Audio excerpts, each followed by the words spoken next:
Première journée de campagne électorale. Andrazuelna à Antsranana.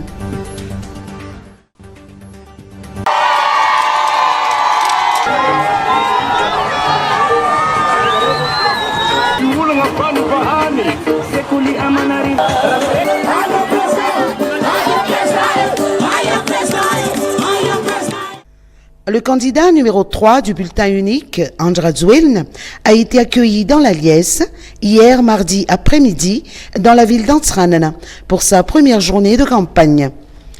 La population de la capitale du nord de Madagascar l'a attendu dans un stade municipal rempli à bloc.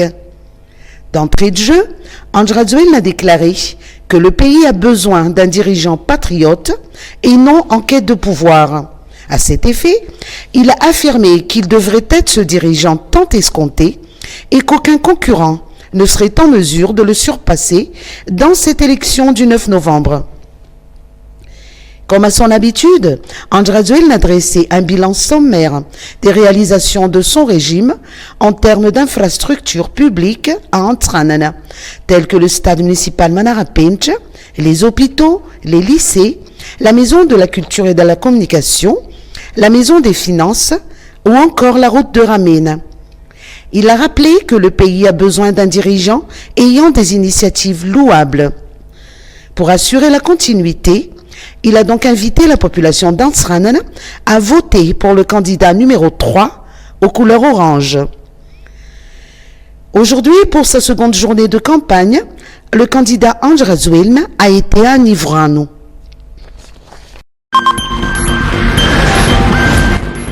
Campagne électorale. Les instructions de la préfecture d'Antananarivo. Hier, jour du début de la campagne électorale présidentielle pour le scrutin du 9 novembre, le préfet d'Antananarivo, le général Angelo Ravelnarivo, a rappelé les sites accrédités ou non aux meetings politiques durant la campagne. Il a souligné particulièrement que la place du 13 mai d'Analakeli est formellement interdite aux meetings de propagande.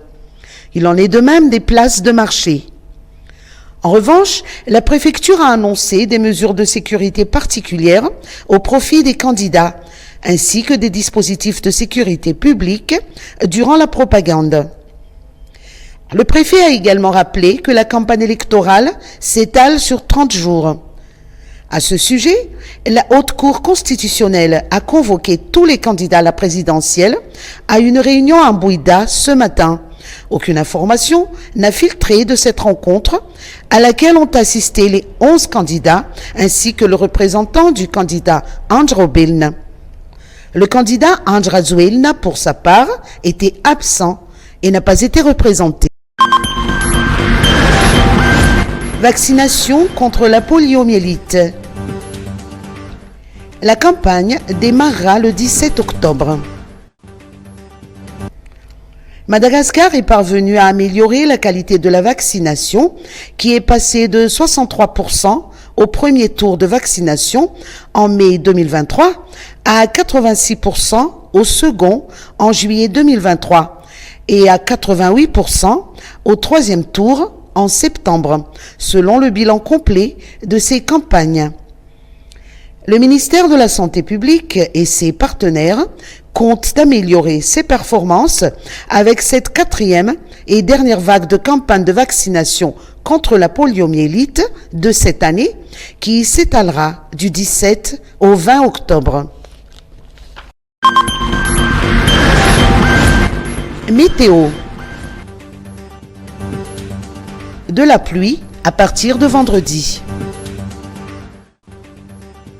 L'été ne pointe pas encore le bout de son nez, mais quelques localités auront droit à des précipitations à partir de vendredi, selon les prévisions météorologiques qui prévoient de la pluie sur les hautes terres centrales, notamment à Nalamanga et Vaknakaracha.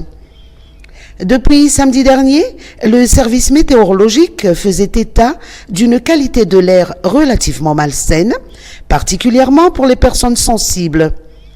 Selon Météo Madagascar, les analyses de l'air prélevées à Ampanjenobi, en Bouddha, en Jaharu, Soanirana et Anjanmina font état d'une concentration en particules fines de 2,5 fois de PM, ce qui est 2 fois supérieur au seuil recommandé par l'OMS. L'agence météorologique prévient que les conditions resteront propices à l'accumulation de polluants dans l'air à Antananarivo. Il faudra donc attendre qu'il pleuve pour dissiper cet air pollué.